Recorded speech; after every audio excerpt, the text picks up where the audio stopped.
Ho, ho, ho! Let's do a show! Welcome to Strong Words. I don't even know. We've done so many of these, I've lost track. 46? Wow. 46? Right? I can't even begin to tell you how amazing this show is going to be. And I know I always say it's going to be amazing, but this time I mean it. And we're going to just jump right into it because we have got a wealth of talent to tickle you and warm the cockles of your heart. Let's bring out Mr. Christmas to open our show. We're so lucky to have him. He just got back from a big-ass tour all over, everywhere, and he's going to do the world premiere of his new song that he just recorded with some big shot producer, and you get to hear it before anybody else in the world. So please give it up for Mr. Christmas, Todd Murray.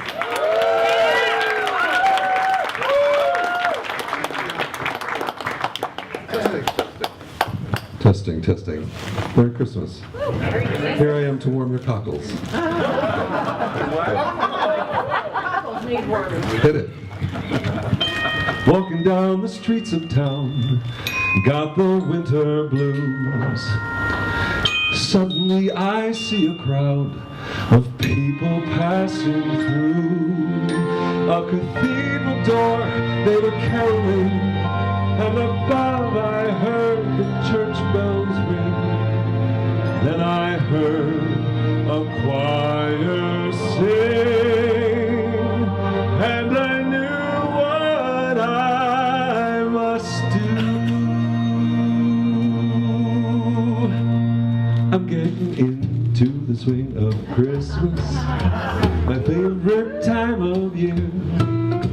When snow starts falling and friends come calling to grab a cup or two of cheer. You know I'm jumping into the swing of Christmas, I can't deny it anymore. I hear carols playing, see children swaying, my Santa's in every store. You heard, I know, of that Frosty Joe and his run-in with that cop. Well, I was driving in L.A. when an officer in my way put his hand up and hollered, "Stop all the madness and get into the swing of Christmas. And when your dance is done, sing across the land, Merry Christmas and bless everyone." Here's where the dancers would come in. Larry.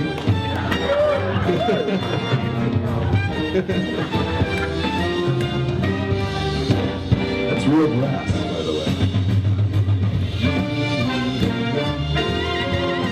I ain't anymore. I hear carols playing, see children swaying, by Santa's in every store.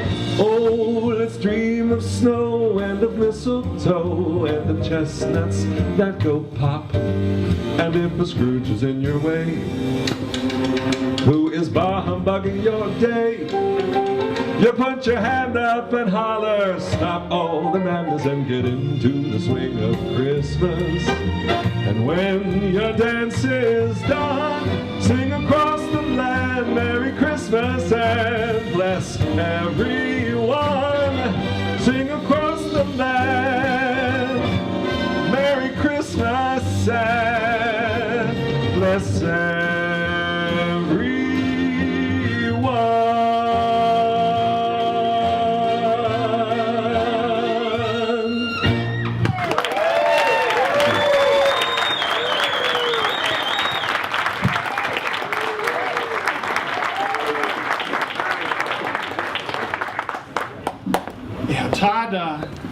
Todd performed at the Pasadena Symphony last summer.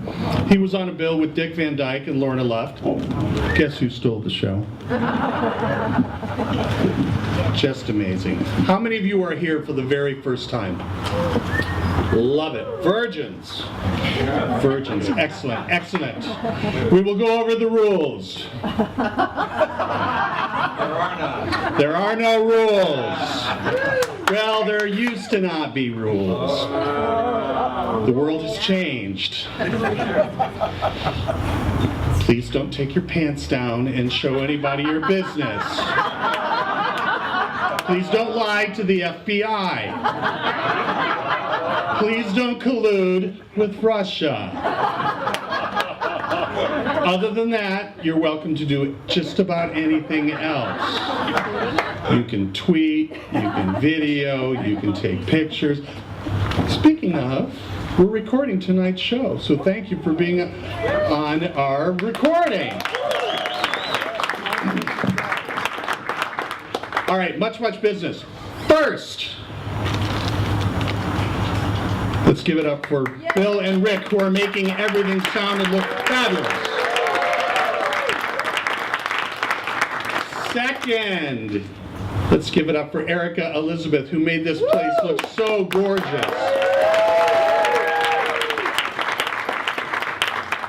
Third, let's thank our friends at Jam I Am and the Volstead Act Prohibition Syrups for donating product and bringing fun gifts to buy. They're going to be here all night. Let's make sure that they leave with no inventory, okay?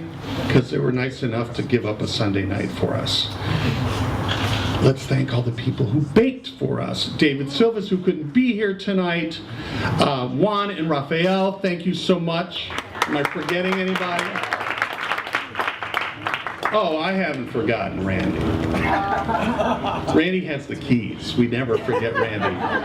Please give it up for Mr. Body Surfer himself. Randy, the hottest bartender in Silver Lake and Atwater, from whom all blessings flow. We have one little favor. If you drink a glass of wine, don't leave it under your chair, because it ends up breaking, and then I have to pick up glass, and that's not fun. And we're here to have fun, right? All right. The bathrooms are back there. There's an art exhibit over there, and we'll talk about that in a little bit. But now, let's get into some stories. I am tickled. Speaking of virgins... Tickled virgin? That's dangerously close to a rule, I think. No tickling of virgins.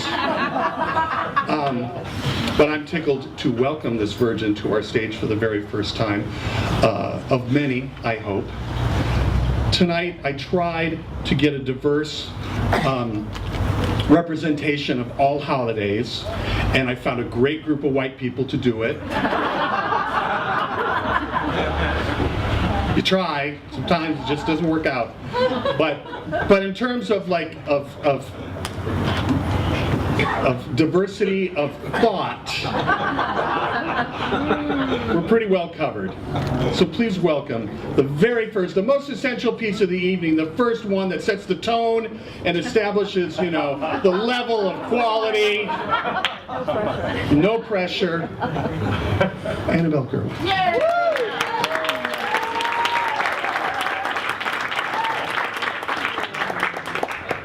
Well, hi everybody. Hi. Great coat. Thank you. So, it was the winter of 1980, kind of like a night like this, maybe a little bit colder, when I went to New York City to check out acting schools and colleges. See, I had wanted to be an actress for as long as I could remember, and growing up Jewish in Miami Beach, I had been acting with the Temple Beth Shalom Players, as you do. And with the Temple Beth Shalom Players, we had done all of the great pieces of theater in the American canon, everything from Fiddler on the Roof to Joseph and his Technicolor Dreamcoat. The favorite show that we did was Milk and Honey. That was a Jerry Herman musical that had first premiered the year I was born, 1961, on Broadway. Now, Milk and Honey was about middle-aged women who went to Israel to get married. They were all divorced, and find husbands and then presumably stay there. And it was performed by a group of us. There was about 4 of us girls, average age 14. And the play didn't really make a lick of sense, because it would have meant schlepping suitcases across the Sinai, but you know, this was the Temple Beth Shalom Players, and that was really the extent of my theater background. So I go to New York, and I'm following my high school boyfriend, who was at NYU studying with the experimental theater wing. I get to New York, and he takes me to see a student production. It's in a black box theater, no set, no lighting, no costumes. I had never seen anything like that at Temple Beth Shalom. There were 2 actors, and they were talking at the same time. We weren't allowed to do that at Temple Beth Shalom. And there was cursing, and there were some sort of exchanges of bodily fluids. It looked kind of unhygienic, definitely not kosher. And in the middle of the play, they had a pizza delivered. A pizza guy came, and they collected money from the audience, and they shared the pizza with us, and then they just kept talking, and I had never seen anything like it. I didn't know what the hell they were doing, but I just thought, this is what I want to do with my life. So I was so lucky that NYU accepted me, because the only other school that I applied to was Juilliard, and they were very confused why an 18-year-old would be doing a monologue from Milk and Honey.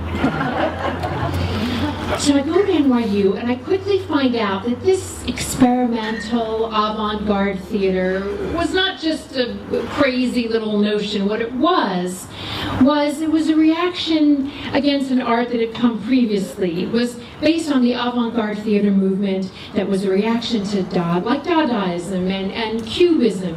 And it was pioneered by French surrealist playwright Antonin Artaud in the 1920s, who with his very seminal work, Theater of Cruelty, had posited the idea that theater in the Western world had fallen into a lassitude and needed a lacerating wake-up call. Now, as it turns out, not everyone goes to the theater for an assault on the senses. And Artaud ended his days in a straitjacket in a mental institution. But he still remains one of the most influential of all thinkers in the avant-garde theater. Now, when I moved to New York, it was the tail end of the heyday of this movement. It was the 1980s, and the real heyday was the 1970s, but I still got to see these amazing productions like Peter Brook's production of Carmen at Lincoln Center. It was staged like a bullfight. It was a dirt floor. They had a bonfire in the middle, and Carmen smoked cigarettes while she sang. It was just mind-blowing. Now, I was studying with Richard Schechner, who was one of the avatars of this movement, and Schechner was influenced by an even more ancient idea. Way back, even before the Greeks had pioneered the idea of theater as catharsis, Richard Schechner was looking to the ancient world. And you know, you have to imagine the ancient world was a terrifying place, right? Before science, you would never know why things were happening. There would be a thunderstorm, and you'd think it was a punishment from God. Who knew anything? So in this ancient world, tribes came up with an idea to make rituals, collective rituals, and they would make a poetic world that existed at the same time as the natural world. And this sacred suspension of time that they would share together created what they call a liminal state, a time out of time. And this sharing of this time out of time created what anthropologists call collective effervescence, and that's this breaking down of the boundaries between self and group. And I just love this idea. I'd never heard anything like that at Temple Beth Shalom. And that's why people were doing these things like having a pizza delivered in the middle of a show. But it was the 1980s, and this kind of theater just wasn't being supported in New York anymore. The movie Wall Street came out with its tagline, "Greed is good," and small theaters were closing. And so I went to work in television. And the funny thing is that in some sense, back in that day, television was still a form of ritualized behavior that people used to watch together when there were like 5 channels and no DVR. Which is why Carol Burnett, she didn't say at the end of her show, "I'm so glad I had this time to do this sketch at you." Right? No, what she said was, "I'm so glad we had this time together." Because the audience felt included, especially when they would crack up and they couldn't keep going with the sketch. But you felt included in watching television. And the funny thing is now, you know, we're in this golden age of television again, where there's so much great stuff, but we're all watching it on screens alone. And so this internet that was going to bring us all together just makes us feel so much less connected. So for me, I've returned to the theater as much as I can, or to live events like this, where you get that collective togetherness feeling. And I feel like it's more important than ever, even though every time I do it, it doesn't always work out so well. Recently, I was invited to do this one-person show I was doing in Los Angeles at the Edinburgh Theatre Festival. And I was really excited about it. And I get there, and the producers had found an apartment for me with bad plumbing, and the mattress didn't even have a top mat. It was just a box spring, so I was tossing and turning all night. But the theater was this beautiful little black box theater that was located on a side street with absolutely no foot traffic. And because my show was sandwiched between larger productions, I had these incredibly tantalizing start times, the curtain times, that were ensured to bring in a great audience. So my show would go up at 11:27 a.m. or 6:23 in the evening. And so very few people were coming to see my show. But I was trying to keep my spirit up. And then one day, it was the 2:42 production. There were 4 people in the theater, and 15 minutes in, there were 2 people in the theater. And you know, it's really hard to see a comedy and to do a comedy when there's no one in the audience. So I stopped the show, and I just turned to the couple and I said, "Hey, do you want me to go on, or do you want to go get a drink, or do you want to get a coffee? I don't know. It's 2:53 in the afternoon. Maybe we should, start drinking." And they said, "No, we love it. Go on." And I noticed that the woman was really pregnant, and I thought maybe they just want to sit down. So I continued with the show, and I finished the show, and afterwards they hugged me. And the stage manager came over, and she said, "I think that show went really well. I don't know if the audience could see it, but I did notice the tears rolling down your face the whole time." And I thought, yeah, I was about 2 feet from them, so I'm pretty sure they saw the tears. And I went out that night, and I did some drinking. I did a lot of drinking, and then I tossed and turned all night on that box spring. And the next morning, I got up and I caught a bus, and I went out to the local hospital intending to check myself in for a psychiatric evaluation. And I got to the hospital, and the waiting room in the emergency room was really filled with people who looked like they had had even more to drink than me the night before. And I waited in line, and I went up to the woman behind the counter, and I said, "Hi, I'm an American actress, and I'm here with the festival, and I think I might be losing my mind." And either they see a lot of this kind of thing, or they never seen anything like it, because she didn't ask me a single question. She just said, "Well, it's going to be a really long wait." So I sat down, and I looked around, and I realized everybody there was there with someone. I was the only person who was there by themselves. And I thought about how terrifying these times are, and how scary and powerless, just like the ancient world I've been feeling. And what was gonna save us? Maybe, just maybe, some of that collective effervescence, that community bonding. And I thought about how few people were coming to see my show, but that those two people in that audience, they would probably never forget the comedy show they saw, that the comedian cried the entire time and they were the only people in the house. And I knew I would never forget that. And I realized that on the entire country, there was only one place where people might be showing up to connect with me. So maybe I should be there. So I got back on the bus. I went and found a hotel that had a really good mattress. And I showed up for the 6:17 performance. Thank you.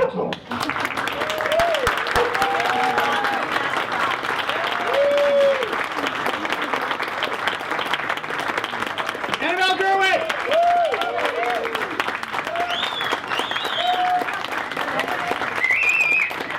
You have to follow her. She's so busy. New York Daily News, op-ed the other day. You were on PBS the other night.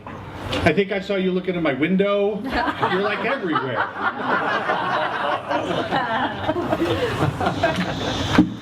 Thank you. So, let's check in with Siri. Siri, what's the temperature outside? It's 55 degrees right now.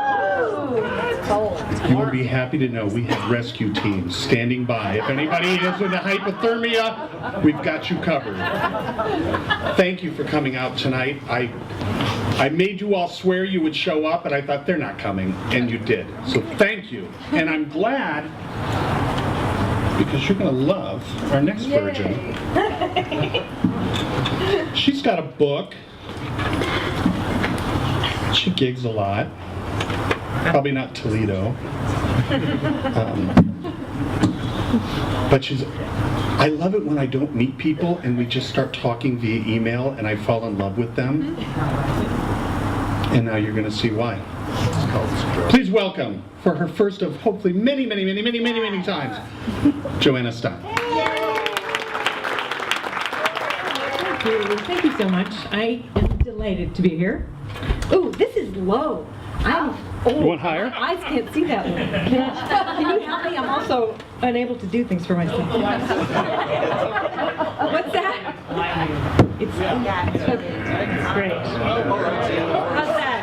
How do I look? More importantly, how do I look, all right? This is being filmed. This is the live studio audience taping. I couldn't be more thank you so much for having me. This is wondrous right now. Annabelle, you're absolutely correct. This is a wonderful, this is magic. Okay, I'm gonna reveal some stuff. Here we go. Just before my daughter turned 3, she asked me, "Mama, what's Christmas?" When I opened my mouth to answer, all that came out was a raspy choking sound.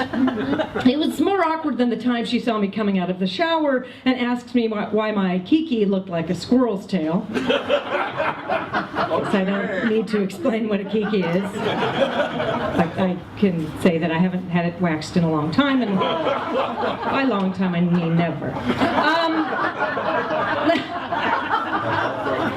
Let me explain. I was born to a pair of card-carrying, dope-smoking, radical hippie Jews in Winnipeg, Canada.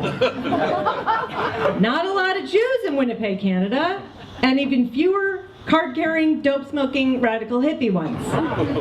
My parents were free thinkers when they weren't stoned, and they felt that organized religion was a thin construct of a socially enfeebled culture. Yeah, as a kid I didn't know what that meant, and I still don't, but it didn't really matter because on Sunday mornings while my friends were waking up at 7 a.m. pulling on itchy wool dresses and dusty tights for church, I was cocooned in a polyester blankie, laughing at Bugs Bunny while jamming handfuls of Count Chocula into my pie hole. And there I was all those Sunday mornings, gloating at my good fortune with brown marshmallows stuck to my teeth. And then December would roll around. Hanukkah would slide past our house without a nod. That was fine with me. I didn't know any other Jews. For a while, I considered them mythical creatures. And as far as I was concerned, Hanukkah was like a weird, distant, creepy mouth breather of an uncle that you don't want to spend one night with, never mind 8. Just telling it like it is, you guys. No, my soul-scarring pain belonged to Christmas. My holy grail, the one holy day I desired more than anything in the world. I would have gladly sacrificed Halloween for Christmas, and I was a whore for Halloween. I don't mean I dressed up for like a whore. I mean I loved it. The carols, the gingerbread, oh, and those trees, those innocent pines dripping with tinsel and lights, and those big, bulbous, shiny balls. Oh, Christmas tree indeed!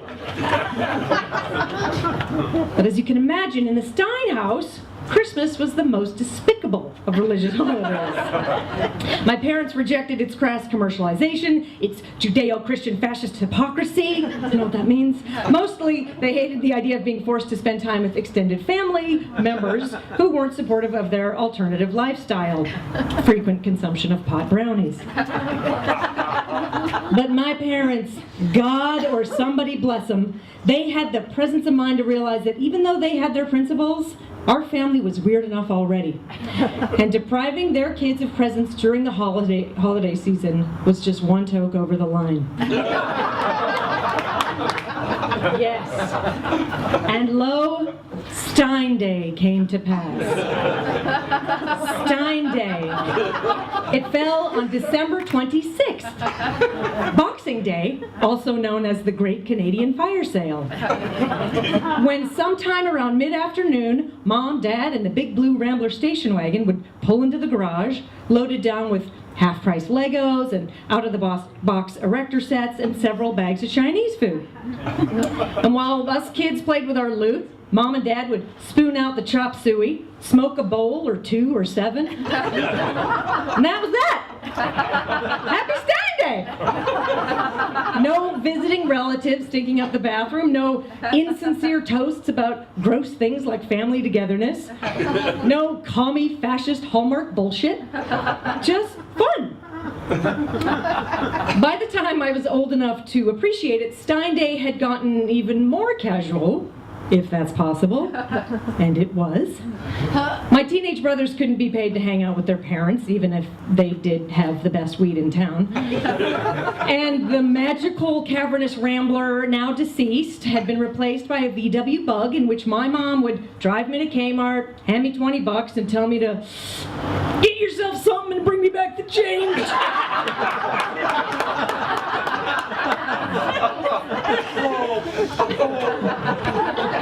Dear. While I truly appreciated the strings-free cash, I wanted more. More what? I didn't know. Just more something. The year I turned 11, I asked my mom if we could take a crack at this whole Christmas thing, maybe get a small treat.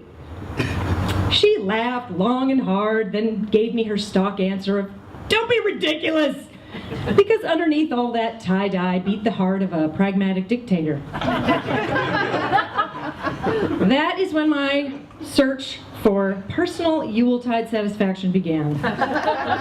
On Christmas morning, before anyone in my house was awake, I'd shower, get dressed in my fanciest duds and snow boots, then leave the house to make my rounds. I'd have breakfast with the Taylors, brunch with the Herberts, and dinner with Robbie and Crystal Ricketts. And their mom. After gorging myself at each stop, I'd do some much-needed research. Stein Day, after all, was a mere 24 hours away, so the chance to test drive my friend's freshly unwrapped booty was a gift in itself. It's how I learned that sea monkeys suffer from an egregious case of false advertising. Thank you. And that an Easy Bake Oven, even if it is just a hot light bulb encased in plastic, is pretty frickin' awesome. And I'd inevitably cash in on the sympathies of my friends' confused parents. Stein Day? Oh, my, have a popcorn ball, dear. They would hand me one of those emergency gifts from under the tree, usually like an address book or a photo album, or if I was really, really lucky, a brick of fruitcake. I love fruitcake. And then I'd walk home with a full belly, loaded down with gifts and leftover mincemeat pie, but with an odd feeling like I cheated the system, but I still didn't win. And then when I turned 16, something amazing happened. I fell madly in something like love with a boy who wooed me by reading to me from his hip youth Bible, The Way. You know it. It featured colored photos of Jesus, who it turns out was a stone-cold fox.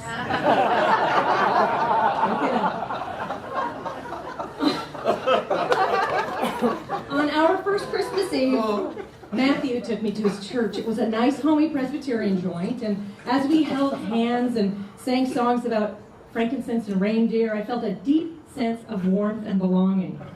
And the feeling remained even after we left the church, and I felt it later that night while he was feeling me up in the back seat of his Pontiac Reliant K car. My heart welled with emotion and the spirit of Christmas. Unfortunately, my swollen heart was obliterated a week later when Matthew broke up with me, saying he didn't have enough love in his heart for both me and Jesus. True story. That year, the year that Jesus stole my boyfriend,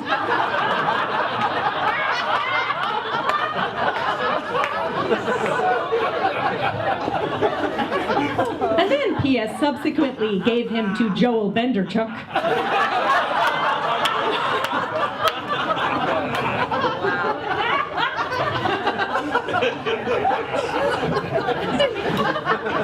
He had enough room. Well, that was the year that I made peace with the fact that I would never make peace with Christmas. And I didn't. As I exited puberty and entered adulthood, every year became an experimental improvisation of holiday cheer. One year I'd put up a tree and decorate it ironically with sneakers and false mustaches. The next year I'd ignore it completely. Yes, I'd enjoy a slice of Christmas ham when offered, and who was I to say no to a 5,000-calorie mug of eggnog?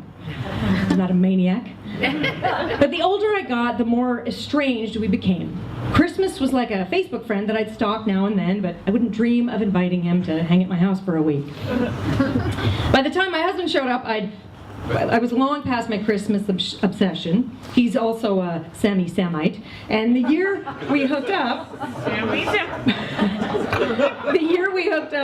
we agreed to skip the whole holiday thing, and instead we went to Vegas for the weekend. We felt like we'd beaten the system, which is what Stein Day was all about, right? Well, that and sticking it to the commie fascist establishment, apparently. But then, enter the daughter and her pesky holiday question. Once I was able to get control of my breathing, I told her what Christmas was, in Wikipedia terms, and explained to her that I didn't grow up celebrating Christmas like most people, that my parents had created a holiday tradition that worked for them. And that's when it hit me. We were the parents now. We could do the same thing. We could carry on my parents' tradition by having our own holiday tradition. And so now, we celebrate Christmas. And Hanukkah. And Stein Day. And her birthday, which is December 28th. For us, it's not about beating the system, it's about diving into an orgy of celebration. We have love this moment, a 4-foot Christmas tall with a blinking Star of David on top. We have stockings and dreidels. We're gonna have bagels and a turkey. And I might just ask my husband to fill me up in the back seat of our Honda Pilot, just for old time's sake. I'm not sure. But this year on December 26th, friends will come over for a Stein Day brunch. Except without the bong. We prefer to vape. There will be gratitude for flexible family, and the halls will ring with well-wishers calling out, "Merry Christmas, Steinmas to all, and to all a good high." Thank you.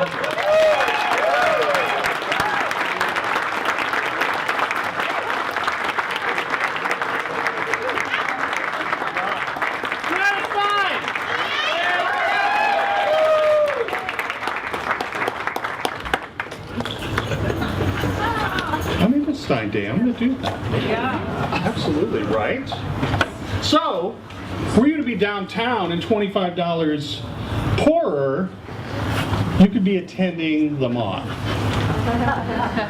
Or you could be here with that $25 still in your pocket and being entertained by a Moth winner. All the way from the Chicago Moth Grand Slam, please welcome back Mr. Brian Kett.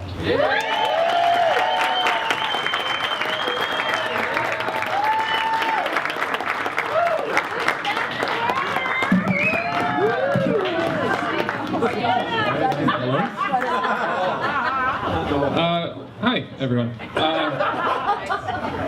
Normally, I don't like New Year's Eve because I don't want to get all dressed up to go look at a clock. But I loved New Year's Eve 2009. I spent it at a dive bar in Chicago with two of my best friends, Eric and Dave. We drank craft beer. There was a great jukebox. And I'll never forget, right before midnight, the song 1999 by Prince came on. And instead of singing "Tonight We're Gonna Party" like it's 1999, we sang "Tonight We're Gonna Party" like it's 2009, because we're clever. And I cheersed Eric and Dave, and I welcomed in that new year, and in that moment there was this connection of true friendship, and I really cherished it. Because as we got older, things changed, as they do throughout one's 20s. We talked less. Eric got married, and he bought a designer golden doodle, which is a cross between a golden retriever and a poodle, for those wondering. Dave moved to Ethiopia and started a very prosperous chicken farm, because that's a thing people do. And I worked up the courage to finally try quinoa, so it was really just big life events across the board for the three of us, but we were growing up. We were growing apart. And the connection that had been so palpable, New Year's Eve 2009, it was fading, and I just wanted to go back to that moment. And last year, Dave reached out to Eric and me, and he invited us to Ethiopia for Ethiopian New Year's. And that's different than our New Year's. Ethiopian New Year's takes place in September, and it marks the end of the rainy season. And because there's no religious affiliation to the holiday, both Muslims and Christians come out to celebrate. So it's like the biggest party of the year there. And Eric was interested in going, but I was on the fence. I am admittedly a bit risk averse at quinoa. But before I could really say no and step back from it, Dave told me something absolutely fascinating. And that's that Ethiopians believe that Jesus, this guy, they believe Jesus was born 7 years later.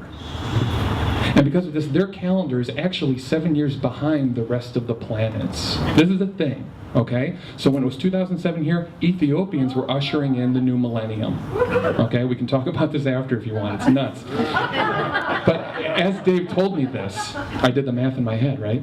2015, 2014, 2013, 12, 11, 10, 9.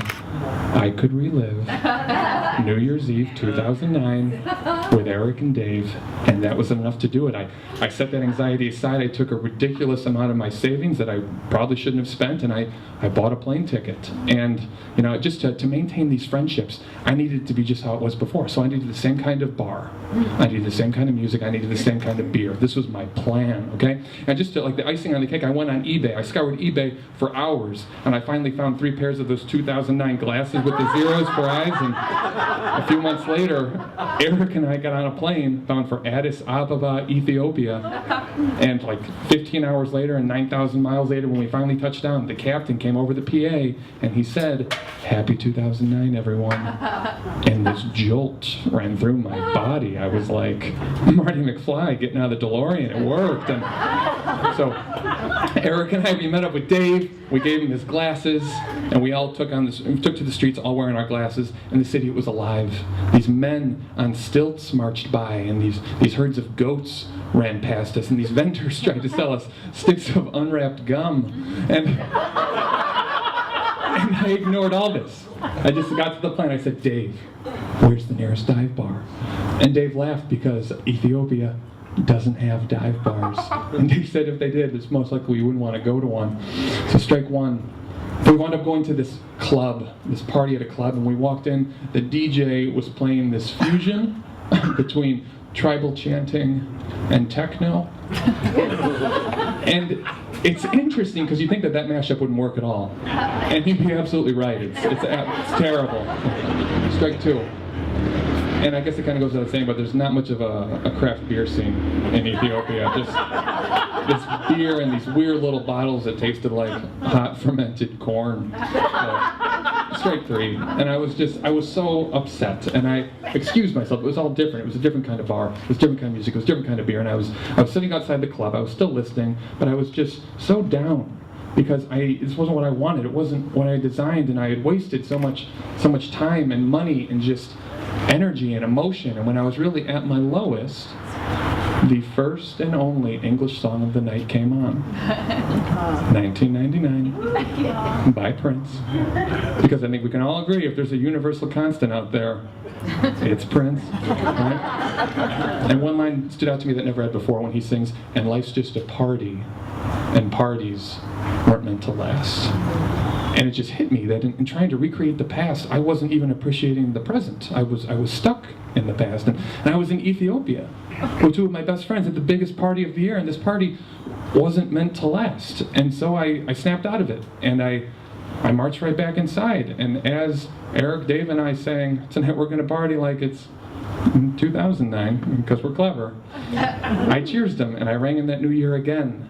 And that evening, as we danced with locals and drank the corn beer and ate the unwrapped gum, which was a mistake, it became readily apparent that this connection, these friendships that I thought had faded, hadn't gone anywhere. I had just been looking for them in the wrong place, in the wrong time. And the thing is, the connection with those 2 guys is still there. And I now know that if I ever want to feel that connection, that I don't have to do anything grandiose. I don't have to travel across the world. I don't have to travel back in time. With those 2 guys, both of whom I spoke with this morning, all I've got to do is just pick up the phone. Thanks. Happy holidays.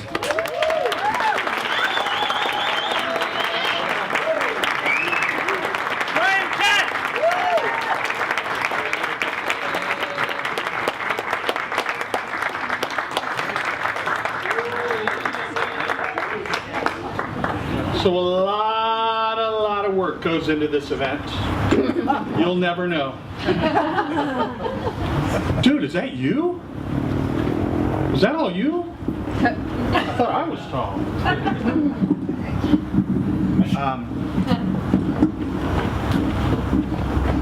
And I could have never made it this far without the gentleman who makes sure everything looks great,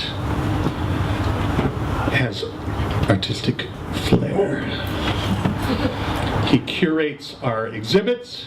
He takes amazing photos to document our events, and I'm going to tell you what we're going to do with those photos after he tells you about the fabulous exhibit in our pop-up gallery. Please welcome Mr. Michael Hirabayashi.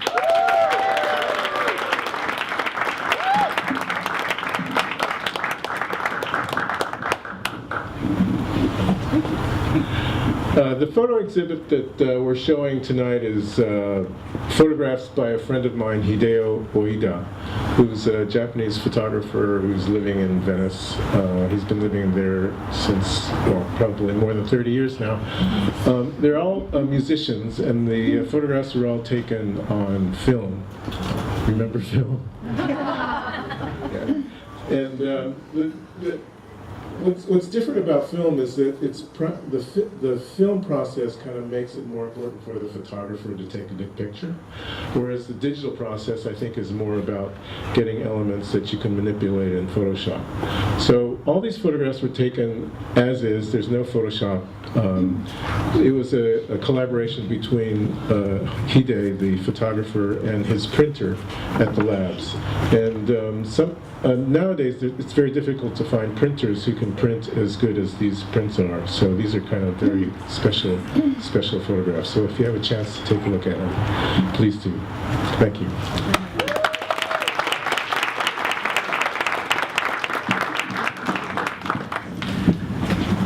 So I don't know if you've been following our adventures, but we took Strong Words on a little mini tour.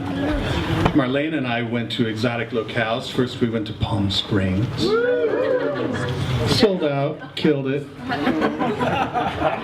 Then we went to my hometown of Toledo. Sold out, crushed it. And it was really great because we didn't kill each other, and I was like, this is good. This will work. We'll do this again. We'll take one more person, and if we don't kill each other, we'll do it again, and we'll take one person, another person. But on our amazing journey, I had an epiphany. I said, these stories, if only there were a way to preserve them forever. If only there was some type of form of parchment that we could, collectively assemble these stories.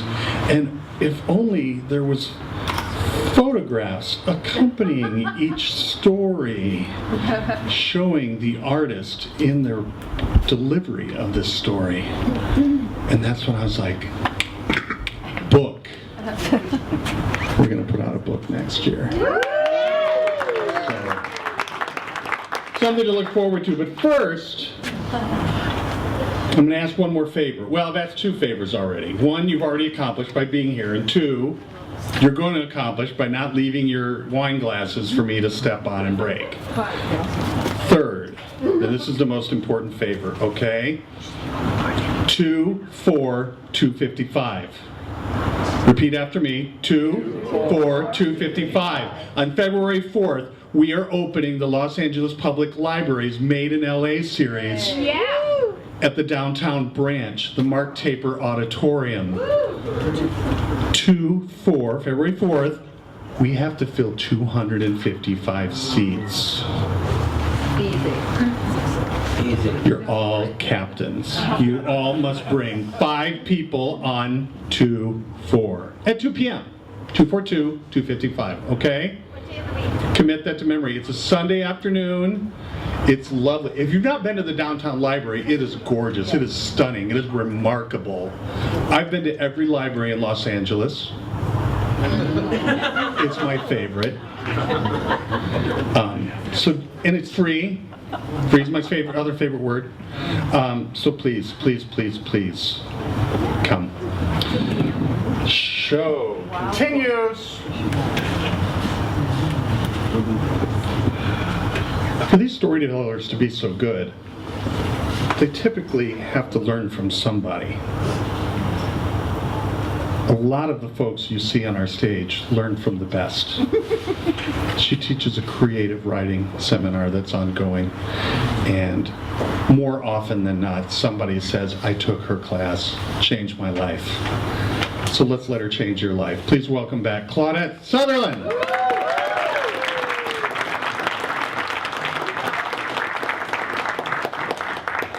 I'm in the business of changing lives, it seems. First of all, I'd like to compliment our host and the staff for this terrific lighting situation. much better than dropping it on the floor before. But the odd thing is I'm reading a letter. And the second thing is I have a disclaimer to make. I really like Christmas a lot, and it's one of my favorite times, but I've written a letter in response to one of the many numerous Christmas letters that I received. I couldn't resist this one, and I'd really like to share it with you. Dear, you know who you are.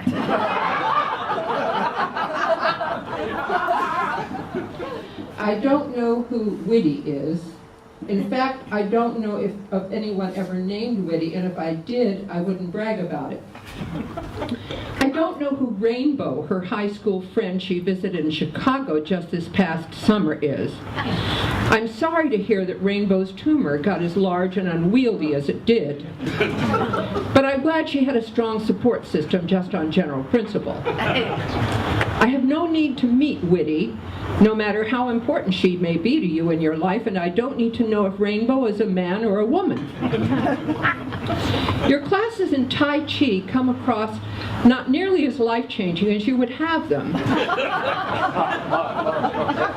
They read a little flat on the page. My advice, give it up. I resent you imagining I have been charting your family tree along with you over the past several generations. For example, Auntie Fez and Uncle Dexter in Annapolis. Lester and Maxine recently relocated from Twin Falls. The Blackgart twins outside of Orlando, or the Mormons, Blythe and Simon, and all members of your mother's family. The college reunion you described in so much detail sounded like a ragingly tedious waste of time, allowing you to continue in your pathetic and sophomoric attempts at denial that you two are growing old, and further, that anyone at all who went to school with you has any interest in seeing you again except by way of comparison. Your staggeringly elaborate description of your Labor Day weekend, along with your Memorial Day weekend, topped off by the President's Day holiday, extra long weekend, your volunteer work, and your recent love affair with couples therapy made The Bridges of Madison County read like a classic. As for the exacting reports, plus scores, of your children's Little League soccer teams, ballet lessons, swim team, high jumps, jazz classes, science fairs, even their pithy sayings over the years have done nothing but bring me to my knees in blinding despair. I care nothing about the entire state of Wisconsin.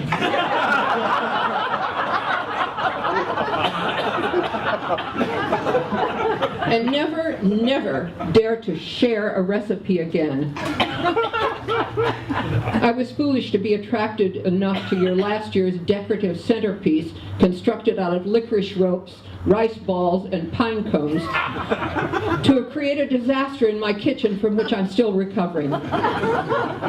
Your follow-up cautionary note about the danger of the sudden heating of licorice was too little, too late.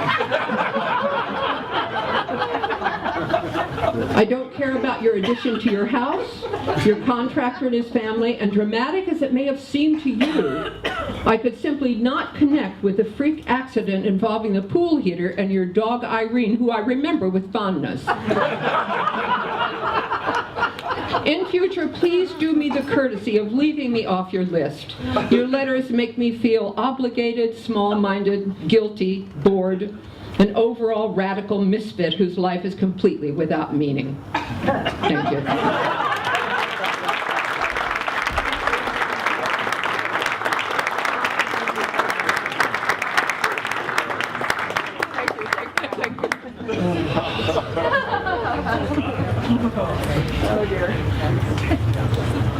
I'm going to invite Mr. Todd Murray back, who's got a special introduction for our final storyteller.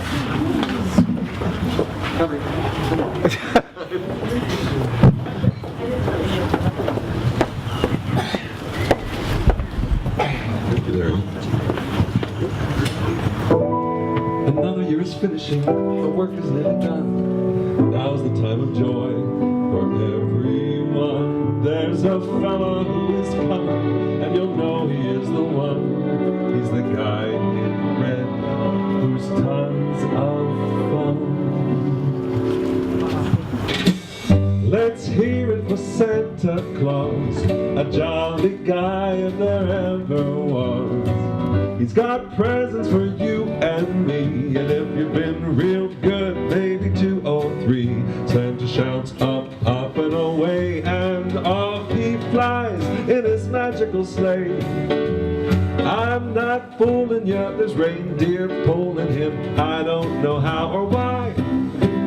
These deer know how to fly, but this I promise you, on Christmas Eve they always come through. So let's hear it for you and me, and a sweet yellow dog and a Christmas tree. There's no place that I'd rather be, just my baby and a gift for maybe 2 or 3. Santa shouts up, up and away, and off he flies in his magical sleigh. Oh, I'm not fooling, there's reindeer pulling, and I don't know how or why. These deer know how to fly, but this I promise you, on Christmas Eve they always come through. So another year is finishing, our work is nearly done. Now's the time of joy for everyone. There's a fella who is coming, and you'll know he is the one. He's the guy in red, who's tons of fun. So bring out the dancers.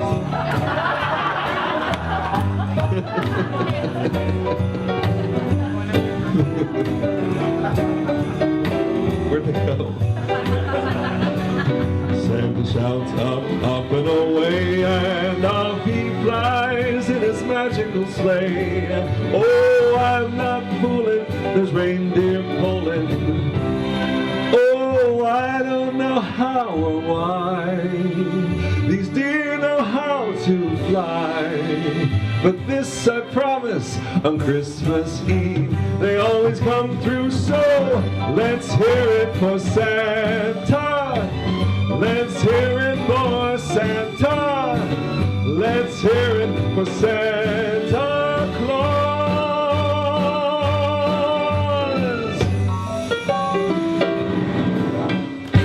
Ladies and gentlemen, Kevin Chamberlain.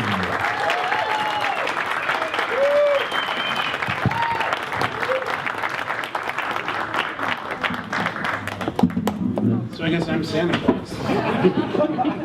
Hi, everybody. Someone left their glasses. Oh, those are fun. They're going to deliver them. The elf is going to deliver them. Hi, Merry Christmas.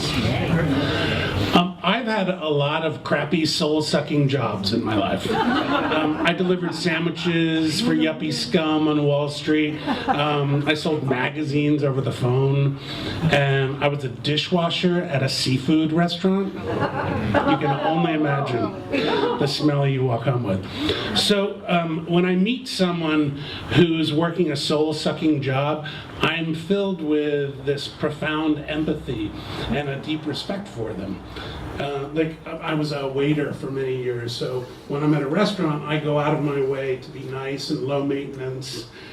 Nothing boils my butt more than having dinner with someone who talks down to a waiter. There's this unspoken bond with the fellow worker. He's out there paying his dues in the trenches. It's like a young soldier who catches the eye of a Vietnam vet, and he nods as if to say, "I've been there too, man. In the trenches. I feel your pain." It's an unspoken bond. So I'm walking through the Glendale Galleria recently, and I come upon this Santaland setup.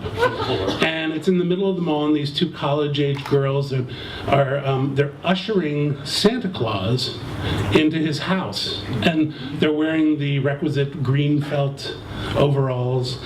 And they seat him very carefully in his oversized Bavarian throne. And I'm watching this from a few yards away, and as he settles into the chair, I catch his eye. And I give him a a quick nod. And in that millisecond, there's this unspoken dialogue that passes between us. I've been there, buddy. In the trenches. I feel your pain. And without missing a beat, he returns the nod as if to say, oh, so you know. As a fellow comrade. Now, don't get me wrong, I'm in no way comparing the bond of two soldiers who suffered the horrors of war and subsequent post-traumatic stress syndrome to the bond of two mall Santas. Okay, I am, but let's start at the beginning. It's 1985, a long time ago, and I'm perusing my copy of the Actor's Bible, Backstage magazine, and I come across a casting call, and it says, character actors wanted, Macy's Santaland, casting Santas and elves, $7.50 an hour. Well, this sounds like the perfect job. It's just sit in a chair all day, bringing joy into the hearts of children, having cute Wall Street brokers and hot construction guys sit on my lap, get your picture taken for $7.50 an hour. Sign me up. And after a slew of interviews and background checks, I am hired. I am going to be the Miracle on 34th Street. It's the week before Thanksgiving when I make my way up to the 9th floor of Macy's department store in Herald Square and begin my week-long intensive Santa Claus training course. Now, there are 23 other portly gentlemen of different ages and ethnicities, unlike the group of storytellers tonight. Larry, I just wanted to dig you. And so there are many ethnicities, and we're all sitting in chairs that are way too small for us, because we're kind of big and portly. And we're welcomed by our instructor, Santa Jack. And Santa Jack passes out these manila envelopes that are filled with packets of Santa research and history. And Santa Jack is this attractive, burly, red-headed guy. And he has this mop of red hair that is sort of going gray on the sides and a thick red beard. And in the right light, he could totally pass for that claymation Kris Kringle in the 1970 Rankin Bass TV special, Santa Claus is Coming to Town, voiced by the incomparable Mickey Rooney. And it's as if the North Pole has personally sent down Jack to train all of the Santas at Macy's, because, well, that's the only store that has the real Santa. For you see, for you young kids in the audience, Macy's takes their Santa Claus business very seriously because of one movie, Miracle on 34th Street. And Jack explains to us that a visit to Herald Square and to Santaland is a significant moment in a child's life. It's not to be taken lightly, and it's also significant for this department store. For you see, these children are the next generation of Macy's shoppers. We want to make their visit as magical and joyful as possible. So, gentlemen, it's all about the photo. We're selling photos here. Photos that capture a moment in time that will be treasured for Christmas to come. It's very important that you give good Santa the moment the flash goes off.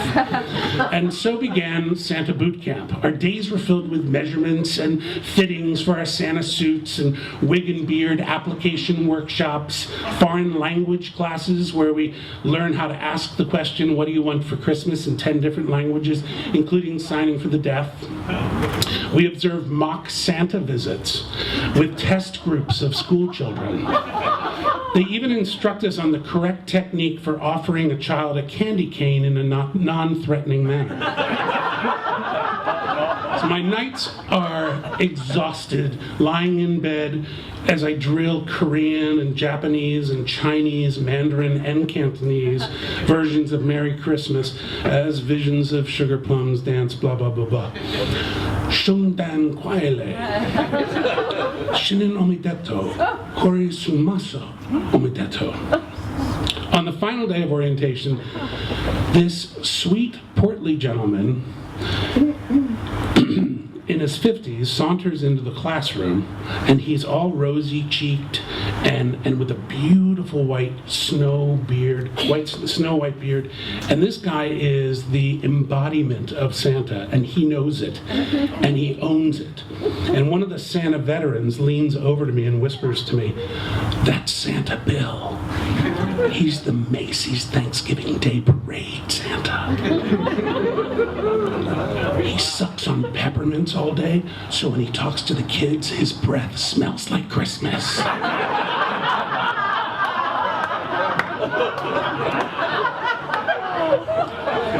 Santa Bill holds up this tattered copy of A Visit from St. Nicholas by Clement Clark Moore, and he says, "Everything you need to know about being Santa is in this poem, gentlemen. Study it, read it. This is your Bible." And then he gave the most riveting, dramatic reading of 'Twas the Night Before Christmas I've ever heard. It was like hearing it for the first time. "His eyes, how they twinkled. His dimples, how merry. His cheeks were like roses. His nose, like a cherry. Don't forget a little red blush on the nose, gentlemen. A Santa without a cherry nose is no Santa in my book."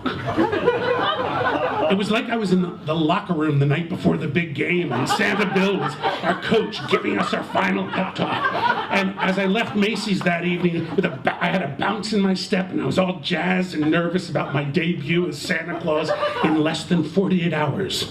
So the next morning was Thanksgiving Day, and my roommate Tanya and I are watching the Macy's Thanksgiving Day parade on TV, and at the end of the parade, Pat Sajak, who was the host that year, announces that the arrival of Santa Claus and the beginning of Christmas in Herald Square. And what to my wondering eyes should appear but Santa Bill, riding high atop the Macy's float in his beautiful Santa sleigh, guiding his flying reindeer, and he is completely in his element. He's pure joy, and he's grabbing his belly and shaking it like a bowl full of jelly, ho, ho, ho, and giving the crowd a warm wave. And then he does something very strange. He puts his finger up to his nose and goes like this. And my roommate Tanya looks at me, she's all confused, and she says, "Why is he touching his nose like that?" Well, I pull out my copy of 'Twas the Night Before Christmas out of my manila research envelope, and I read the last stanza of the poem. "He spoke not a word, but went straight to his work, filled up his stockings, then turned with a jerk, and laying a finger aside his nose, and giving a nod, up the chimney he rose." And Tanya stares at Santa Bill on the TV and says, "Oh, he's good." So the opening day of Santaland finally arrives, Black Friday at Macy's Herald Square. I'm in my dressing room, I'm in front of the mirror, carefully applying the spirit gum to glue on my whiskers, and I pull on my red knickers and the white shirt, the red and white fur-lined jacket with the leather sleigh riding harness, and the belt, and the black boots, and a long white wig with a Santa cap, and with a brush of blush on my nose, a cherry red nose. It's showtime. Now, Santaland at Macy's is an intricate maze that leads children to one of 6 different Santa houses working at the same time. The elves are outfitted with walkie-talkie earpieces so they can communicate with each other. And here's the cool thing.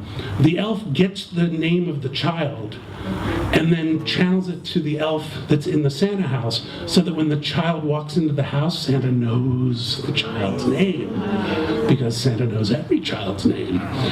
Now, if timed incorrectly, a child leaving one Santa house could potentially see another Santa exiting the maze during a shift change or a bathroom break.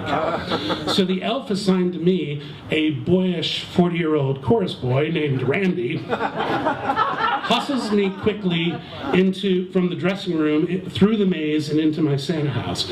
Now, Macy's, to this day, is always a balmy 80 degrees. So by the time I'm settled in, the sweat is dripping down from my wig and into my eyes. And Randy goes, "Ready, Santa?" And I said, "I guess so. It's hot in here. Is it always hot? It's like I'm sweating through my beard already." And Randy goes, "Oh, this is nothing. Just wait a couple of hours. This place will be a Santa. Here comes Mary Beth, Santa." And I clear my throat, I take a breath, and welcome my first child into the house. "Why, hello, Mary Beth." Well, I wasn't prepared for what happened next. As little Mary Beth rounds the corner and comes upon me as Santa, sitting in my throne, she freezes in her tracks, and this wave of terror, joy, and awe comes over her. And we stare at each other for a moment. And suddenly, I'm confronted with feelings I've never felt before. I'm this 22-year-old kid from South Jersey, posing as this ageless, iconic cultural figure. And immediately, I'm uncomfortable with the amount of power she's giving me. And it's as if she's deifying me. And I don't know how to act. I'm not on a stage, and I'm not in an acting class. This is real life. And yet, I'm playing a fictional character, but my scene partner is a real person in the real world. No week of Santa training prepared me for this. And Randy lifts Mary Beth onto my lap, and we're both shaking with terror. All the hydration has left my mouth and is pouring down my throat. And I stutter out, "What do you want to be for Christmas, Mary Beth?" I mean, what do you want for Christmas, Mary Beth? And she rattles off a list of things that I didn't even hear because I'm still freaking out inside. I'm like, am I scarring this girl for life and not living up to her expectations? Has my flop sweat and my performance anxiety traumatized her into years of psychoanalysis? I don't want this responsibility, not at $7.50 an hour. Randy snaps me out of it and says, "Santa, time for a picture." The flashbulb goes off, and I must have looked like a reindeer in the headlights because I hand her a candy cane and little Mary Beth is whisked away. And Randy leans down in my ear and says, "Are you okay? You're going to have to move it along because we're already getting backed up." And I'm like, "Oh my God, I have 6 more hours of this?" And as the day continued, I find myself completely unprepared for the shit that's thrown at me. It's like there's a kid who rattles off a list of all the toys he wants while his father is over on the side trying to catch my eye, shaking his head no. As if to say, I don't have the money to buy my kid all those presents. Or trying to hold back the tears when a little boy tells me all he wants for Christmas is to see his mother and father back together again. And no one prepares me for the physical exhaustion of lifting hundreds of kids onto your lap. You use muscles you never knew you had. Your quad muscle gives out because hundreds of children and families are sitting on your lap all day, and the arches of your feet collapse. There were some incredible moments, too. There was an 8-year-old girl with terminal cancer who asked that she just live until next Christmas. But the physical and emotional demands were really overwhelming. And after my first week, the Santaland manager pulled me aside and he presents me with a stack of the photo prints. "Kevin, we're getting a lot of returns and complaints on your pictures. You look miserable. We need to see joy in Santa's eyes when that flash goes off. The eyes are the window to the soul, Kevin." Exhibit A. Here's one of the actual rejected photos. Notice the smile on the girl's face and the location of her hand. Weird. Thank you, Larry. That will be on display with the other photos. So this past Thanksgiving, I am watching the Macy's Day Parade, and there and the hosts are Savannah Guthrie and Matt Lauer. And they announce Santa arriving in Herald Square, and lo and behold, here comes Santa Bill. Still up there 32 years later. He must be in his late 80s if he's a day. And he's waving to the kids and grabbing his now substantial belly and bouncing it like a bowl full of jelly. And wouldn't you know it, he's still putting that finger on the side of his nose and giving the little nod. So, cut to the Glendale Galleria, where I find myself having this moment with this mall Santa, sharing our unspoken bond, our occupational brotherhood. And I give him a nod and a wink, and the finger on my nose, and give it a tap. And he stares at me for a few seconds, and he looks at me confused, as if to say, "Are you flirting with me, or are you asking for a bump of coke?" But I heard him exclaim as he drove out of sight, "Happy Christmas to all, and to all a good night."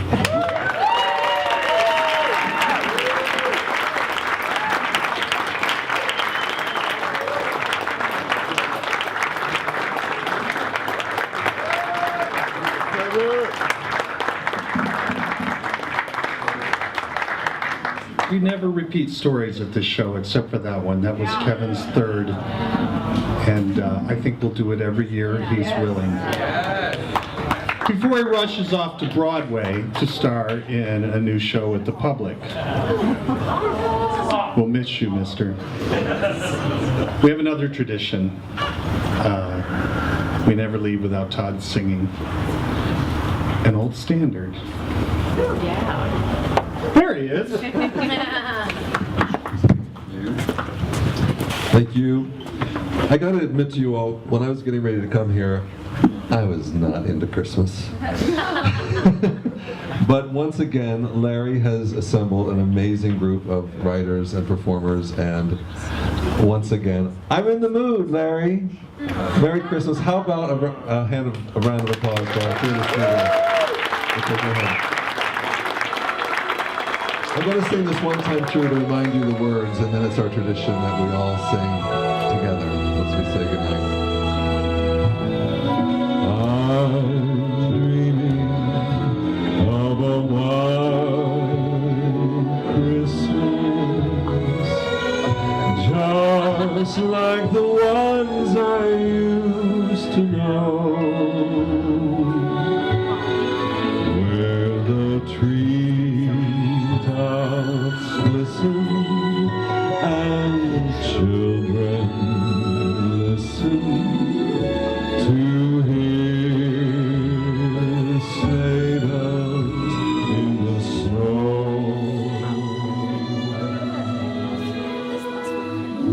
I'm dreaming of a white Christmas, with every Christmas card I write.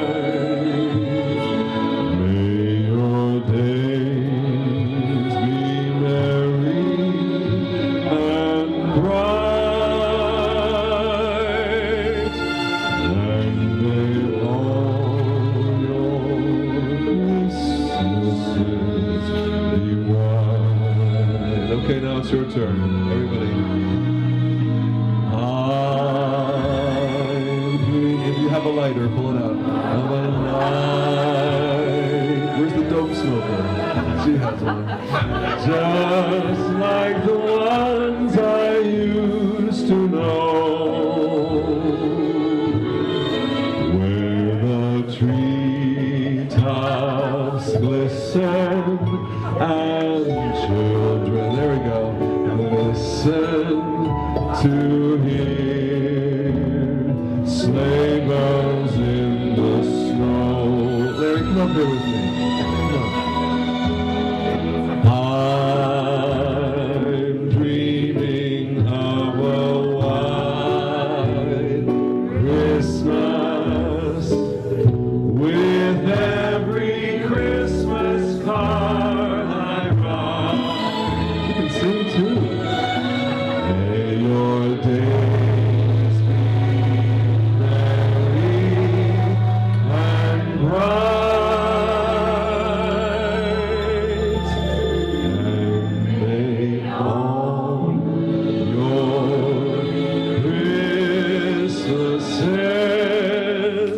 Be